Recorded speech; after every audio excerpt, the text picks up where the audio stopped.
अंग्रेज सरकार ने इतने अच्छे अच्छे काम शुरू कर दिए थे भारत में सुधार के कि भारत की जनता ने अंग्रेज सरकार को स्वीकार कर लिया था।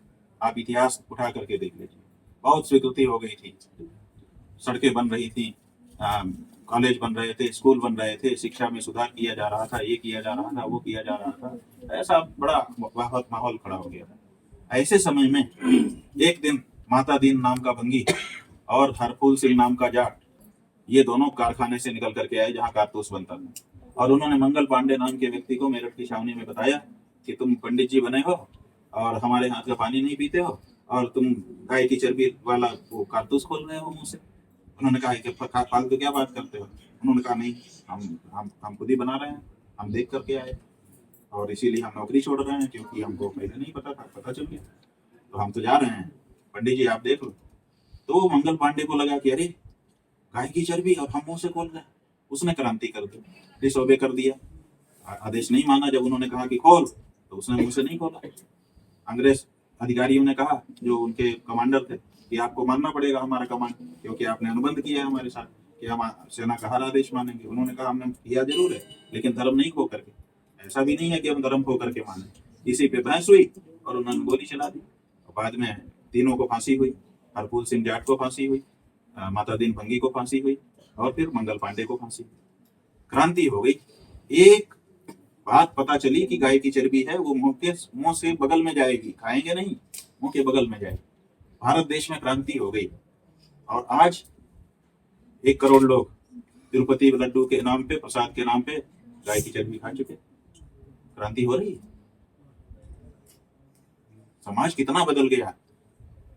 और हमने ये सरकारों के ऊपर जो भरोसा किया कि ये हमारे मंदिर ठीक से संभाल देंगे, कितना बड़ा धोखा हमको मिला। क्या हम अपने धर्म के और अपनी पवित्रता की रक्षा के लिए स्वयं नहीं खड़े हो सकते? और क्यों नहीं हमको खड़े होना चाहिए? जब हमारा विश्वास टूट रहा है, इतने बड़े पैमाने पर टूट रहा है, तो क्या हमारा क्या दायित्व बनता है?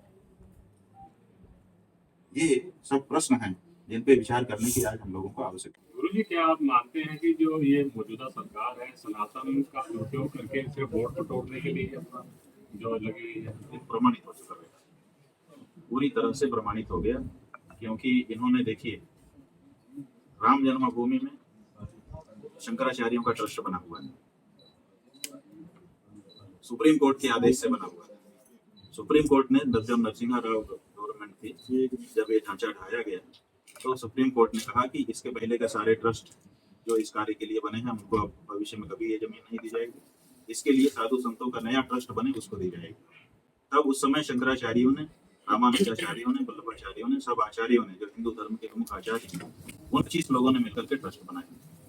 वो ट्रस्ट ही सनातन धर्म का सभी जितने संप्रदाय हैं, उन सब के बड़े बड़े लोग उसमें, वो ट्रस्ट विद्यमान। मुकदमा उसी ट्रस्ट ने लड़ा और उसी ट्रस्ट ने मुकदमे को जीता। जीतने के बाद इन्होंने आकर के, जो कि सत्ता में थे, इन्होंने उस ट्रस्ट को हटा दिया और हटा करके नया ट्रस्ट बना दिया। आप बताइए कि हिंदू धर्म के जो प्रमुख धर्माचार्य, जिनमें 4 शंकराचार्य, 5 वैष्णवाचार्य, 13 अखाड़ों के प्रमुख भी आते हैं, उस कारण उसको हटाया गया। और जो नया ट्रस्ट बनाया गया, उसमें कौन से ऐसे विशेष लोग थे जो शंकराचार्यों से, वैष्णवाचार्यों से और अखाड़े के प्रमुखों से ज्यादा धार्मिक योग्यताएं रखते थे? नहीं था ना कोई। आपने उनको बना दिया और बना करके, और इतना ही नहीं, जिस व्यक्ति ने गोली चलाने का आदेश दिया राम भक्तों के ऊपर, उसको आपने ट्रस्ट में हेड बना दिया और वो बैठ करके ट्रस्ट बना रहा है। तो आपने, इसका मतलब कि सनातन धर्म का जो धार्मिक नेतृत्व है, उसको ट्रस्ट बन गया। चलो कोई बात नहीं, तो जो विशेषज्ञ थे उनसे दिखाने के लिए ही सही 2-4 मीटिंग तो कर देते, मिनट बुक में दिखाई दे देता कि हमने बड़े बड़े धर्माचार्यों से राय ली, लेकिन दिखाने के लिए भी राय लेने की जरूरत नहीं समझी गई। आपने कोई राय मशवरा नहीं किया। फिर आपने मंदिर बनाना शुरू कर दिया। वो कह रहे थे, उनका ट्रस्ट पहले ही प्रस्ताव पारित कर चुका कि 500 सालों के बाद हमको ये जगह मिलेगी, हम विश्व का अद्वितीय मंदिर बनाएंगे। आपने विश्व का अद्वितीय मंदिर हिंदू समाज को वंचित कर दिया। आपने जल्दबाजी में कि अगले चुनाव के पहले हमारा मंदिर बन जाए, इसके लिए जो पत्थर तरासे गए थे छोटे से मंदिर के, उन्हीं पत्थरों का उपयोग करके मंदिर बनाने के लिए प्रस्ताव कर लिया। हिंदू समाज को आपने एक अद्वितीय मंदिर से वंचित कर दिया। और उसके बाद आपके जो लोग थे नाकारा, क्योंकि वो तो वहां मलाई खा रहे हैं, उनको तो कोई लेना देना नहीं था, तो आपकी योजना के अनुसार आपके चुनाव के पहले वो मंदिर बना नहीं पाए, अधूरा रह गया, तो आपने अधूरे मंदिर में प्रतिष्ठा करना शुरू कर दिया। कहा गया कि भाई अधूरे मंदिर में प्रतिष्ठा मत करो, कोई और इवेंट कर लो, इवेंट ही तो करना है आपको, तो आपको तो माहौल बनाना है, आप बना लीजिए किसी और नाम से, प्राण प्रतिष्ठा का नाम मत लीजिए। आपने वो धर्माचार्यों की बात भी नहीं सुनी। तो इससे ये पता चलता है कि सनातन धर्म का जो धार्मिक नेतृत्व है उसको ये बिल्कुल सुनना नहीं चाहते। जो साधु संत इनके हाँ में हाँ मिला है उनको बैठा करके ये अपने आप को हिंदू बने हुए हैं। ये बात स्पष्ट हो गई। इसी तरह से गाय के मामले में कोई भी हिंदू गौ हत्या को नहीं स्वीकार करता है, गाय की पहली रोटी घर में निकालता है। आपने कहा था कि तुम्हारा ये गुलाबी रंग देख करके तुम्हारा दिल दुखता है कि नहीं, मेरा तो दुखता है। तो लोगों ने समझा था कि आप गौ भक्त, आपने उसमें बढ़ोतरी कर दी, आपने कारखानों को अत्याधुनिक बना दिया, आपने गौ मांस के निर्यात को इतना ऊंचा बढ़ा दिया कि ब्राजील के बाद अब दूसरा नंबर भारत का हो गया, और आप करते चले जा रहे हैं। इसी तरह से कौन कौन से मामले दिखाए आपने। बनारस में सैकड़ों मंदिर तोड़ दिए कॉरिडोर बनाने के नाम पर। तो मंदिरों को जो हजारों हजार साल से, 500 साल से, 800 साल से, 2000 साल से स्थापित मंदिर थे जिनमें श्रद्धा पूजा भावना जुड़ी हुई थी लोगों की, आपने उनको तोड़ करके फेंक दिया। हम कैसे कहें कि ये हिंदू सरकार है? आप बताओ। तो जो चीजें दिख रही हैं उसी के आधार पर व्यक्ति का आकलन किया जाता है। आज कल को ये हो सकता है कि ये जैसे आप अपनी मर्जी से सब कुछ तैनाती करते जा रहे हैं, कल को ये शंकराचार्य भी अपनी मर्जी से बना दिए, उन्होंने बना दिए, बना के घुमा रहे हैं। हम हमारे बीच पे हमारे बनने के बाद बना दिया उन्होंने, और बना करके उसको उनके लोग नेता घुमा रहे हैं। और हमने FIR किया है, FIR दर्ज नहीं होने दे रहे हैं। थानेदार आकर के हमसे कहता है कि आप ऊपर से दबाव है, मत आइए, आप 156(3) में जाइए, तब कुछ हो सकता है। तो ये देश किस दिशा में जा रहा है? ये देश जो है ये नया सर्कुलर बनाना चाहते हैं, नया हिंदुत्व बनाना चाहते हैं, जो धर्मशास्त्रों से और धर्माचार्यों से गवर्न नहीं होगा, इनके सर्कुलर से गवर्न होगा। जो सर्कुलर ये निकाल देंगे वही हिंदू मानेगा। समाज में कुछ लोग साईं बाबा को भी पूजते हैं और उनके मंदिरों में प्रतिष्ठा करने लगे हैं, आप उसको कितना वाजिब मानते हैं? नहीं, हम कहते हैं कि हम मंदिर कैसे बनाते हैं, हम केवल भावना से मंदिर नहीं बनाते। हमारी जो भावना है उस भावना के अनुकूल हमारे शास्त्र है, शास्त्रानुकूल भावना है हमारी, और फिर हम उस शास्त्र के विधि विधान को अंगीकार करते हुए मंदिर बनाते हैं। केवल भावना का मुद्दा नहीं है मंदिर, कि हमारी भावना हो गई तो हम मंदिर बना ले, आपके प्रति हमारी भावना हो गई तो हम आपका मंदिर बना ले, नहीं बना सकते।